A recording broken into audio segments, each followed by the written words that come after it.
Hey guys, what's going on? Coming at you with a video basically midweek. So, just basically wanted to talk about some of the market movement that we've had the past week. Huge correction. QQQ, so the NASDAQ basically had basically a 5% correction, maybe a little less than that, bounced off it, rallied towards the end of today's close. Just kind of wanted to go over certain buys I've been making, my thoughts, and where I think this market's going to go in the short term and maybe a little more like longer term, a couple quarters out. So I did actually buy a stock today. I did fully finish building my AMD position. This has been a position I've been building for probably 18 months now. I started buying it around 140, 145, and it's been slowly bleeding down, the 130, then 120, then 110. It held 110 for months, and now it just recently tested 105, which is like the lowest it's been in years, literally. So, um, I like the valuation. I actually listened to the earnings call yesterday just to confirm like I'm not overlooking something. Obviously, Nvidia reports tomorrow, so I just want to make sure I'm not missing anything. I think Nvidia is, Jensen's going to get on that call. They're going to have good guidance. They're going to beat numbers. Uh, Tough comps this year, but I think that's already all baked in, and people are like anyone that has half a brain knows that Nvidia has really high comps this year. They're going to lose a little bit of pricing power and probably lose it in margin, but that really sets up AMD very well. I think AMD is going to have double-digit revenue growth, top line, bottom line, and they're also going to increase their margins throughout the whole entire year. So I think it sets up very well for AMD and not for Nvidia. I do currently own Nvidia. I took about 30% of my shares off the table around, I think it was 150. No, it was 140, I believe. So made my initial cost base back. My cost base is like $14 a share. So made all that back and then, 5Xing my original investments money. And then I still have, what is that? 70% of my shares remaining. So I do plan on holding them super long term, but that's a whole nother topic. But yeah, so I did buy AMD today. I did fully officially build it out. So how I build my portfolio is basically I don't let stocks money I'm adding in. I don't let it go really over 10% portfolio allocation. So that's kind of my strategy because I don't want to, even if I'm super confident or like it's a really good deal, I don't want to get over leveraged or over risked in a certain position to hurt myself long term.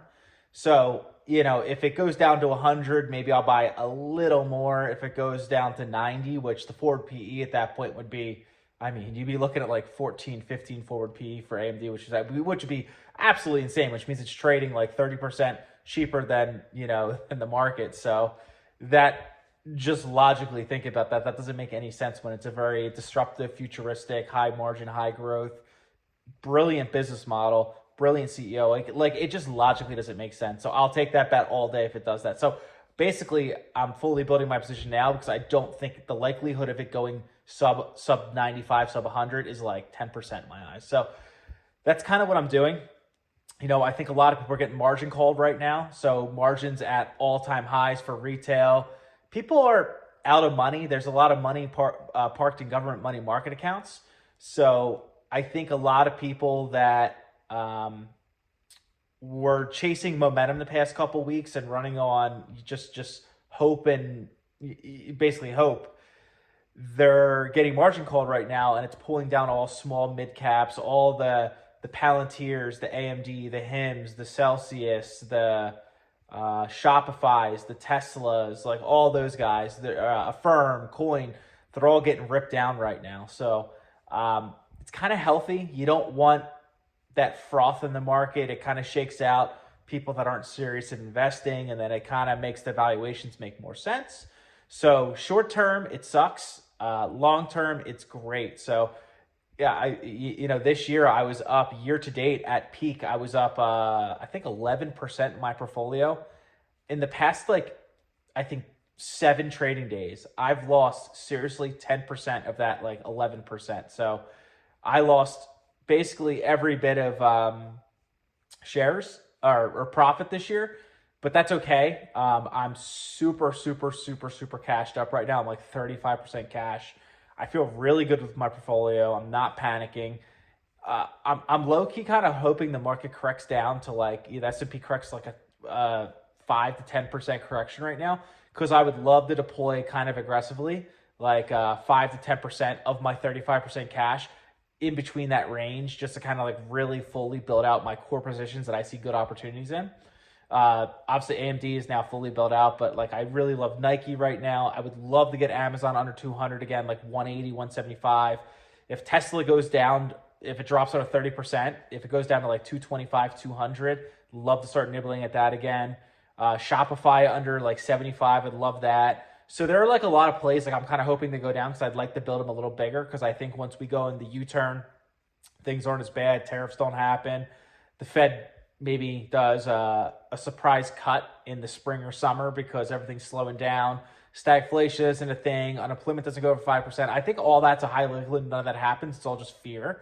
I think some of the conflicts overseas, they end, they stop, they get all situated and fixed. So, it's one of those things where I feel like right now, if you have cash and you have a good portfolio and you have a good grasp on things, I think right now is a very good time to buy. If you have the cash and hopefully you have more income than expenses every month, like that's very important in this kind of market. I think a lot of people have been riding on hopium since the election, and I think that now has stopped that momentum, which is good. So, I think this is, it's all long-term very good.